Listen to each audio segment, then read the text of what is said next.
tribal बेल and ब्लॉकनि हाखौ जेरैखि जाया एलिगेलि थानायफोरखौ एवेक्शन खालामग्रा बियो रोखा कोर्टआ जा अर्डार होगोन बीटीसी सरकाराबो बेबायदिनो मावगोन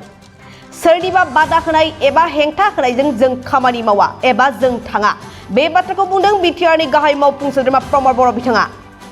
बे समाव बीटीसीनि गोबां ओनसोलाव आयेननि बेरेखायै हा दखल खालामनानै ट्राइबेल बेल एंड ब्लॉकनि हायाव ट्राइबेल नङै सुबुंफ्रा गोबां ओनसोलाव दखल खालामनानै दं आरो बेखौ लानानै गुवाहाटी गोजौ बिजिरसालिया माखासे ट्राइबेल बेल एंड ब्लॉकआव दखल खालामनानै थानायखौ होस्रांनायनि फोसाव बिलाइ ओंखारनायनि उनाव एबिएमसु आफादा बेनि हेंथायै गोबां सोमावसारगासिनो दं जाहाथे बीटीसीआव बेबायदि थागिबि सुबुंफोरखौ एवेक्शन खालामनो मोना होनना नाथाय बेखौ लानानै दिनै बिटिआरनि गाहाय मावफुं सोद्रोमा प्रमद बर' बिथाङा रोखा फोरमायदि सोरनिबा हेंथा होनाय सोरनिबा बुंनायजों जाया आयेन बायदि कोर्टनि बिथोन बायदिसो जों मावगोन आरो कोर्टआ जा बिथोन होयो बेखौनो जोंबो मावगोन आरो जेरैखि जाया आयेननि बेरेखायै थानायफोरा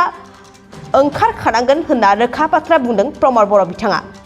बिदिब्ला फैदो बिटिआरनि गाहाय मावफुं सोद्रोमा प्रमद बर' बिथाङा एवेक्शनखौ लानानै माबायदि गोख्रों बाथ्रा बुंदों आबुङै मिथिना लानि बुङो बिदिसो जागोन बेखौ सोरबा बुंनाय बायदि जानाय नङा कोर्टआ जेरैबायदि बिथोन होयो बिदिनो मावनो गोनां जागोन मानोना बयबो मिथिगौ जे बेल एन्ड ब्लकआव एवेक्शन जानाया रोखा दा जादों बेल एन्ड ब्लकआव एनक्रचमेन्ट जानाया बियो रोखा आरो बेखौनो नायबिजिरनानै केस होदोंमोन दा बिनि सायाव हाइकर्टआ माखासे अर्डार होदों बिनि सायाव नटिस होनाय जादों